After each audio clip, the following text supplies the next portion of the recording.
So worksheet 5, number 6.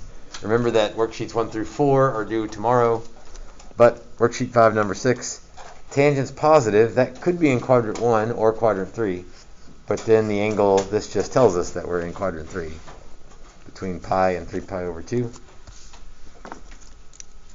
Tangent is opposite over adjacent, or y over x.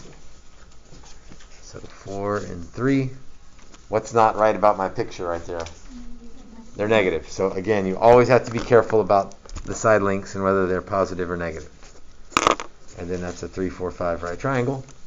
So now theta is set. We can use anything we need for sine or cosine from theta. All right, sine of theta over 2 is plus or minus big square root 1 minus cosine of theta over 2. So plus or minus square root 1 minus cosine of theta is adjacent over hypotenuse over 2. And again, you can use your calculator there. I mean, that's not too bad without a calculator, but why bother messing something up? 1 plus 3/5 all divided by 2 is 4/5. So square root of 4/5, which would be 2 over square root of 5, which would be 2 square root of 5 over 5. And then lastly, I need to figure out the plus or minus situation. So here's theta. Remember, there's two options here. You can eyeball it. So if I cut that angle in two, if I do an angle bisector, if I eyeball the halfway point, would probably be about right there. So that looks like quadrant 2. That's the eyeball method.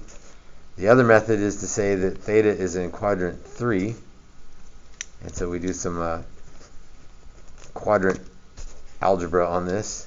So theta over 2 is in quadrant 1.5, which doesn't really make sense, but that means it's in quadrant 2. Sine in quadrant 2 is positive, so positive 2 root 5 over 5 for the sine. The cosine is 1 plus cosine over 2. So 1 plus negative 3/5 over 2. That one I can do without a calculator, a little easier, because 1 minus 3/5 is 2/5. And 2/5 divided by 2 would be 1/5. So that would be square root 5 over 5 when I fix it. We already said that theta over 2 is in quadrant 2. So cosine in quadrant 2 would be negative. And then lastly, tangent of theta over 2 is, oh, I didn't write it down. Is it 1 minus cosine over sine? Somebody got the formula handy? 1 minus cosine theta over sine theta.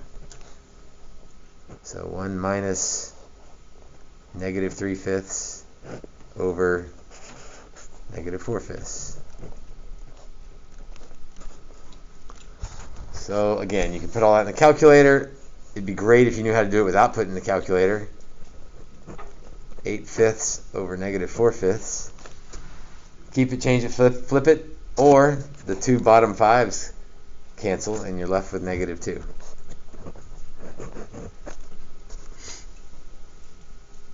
So I feel like we've, in some sense, been doing the same thing for several days in a row, using different formulas, but since you don't have to memorize the formulas, that's not the problem.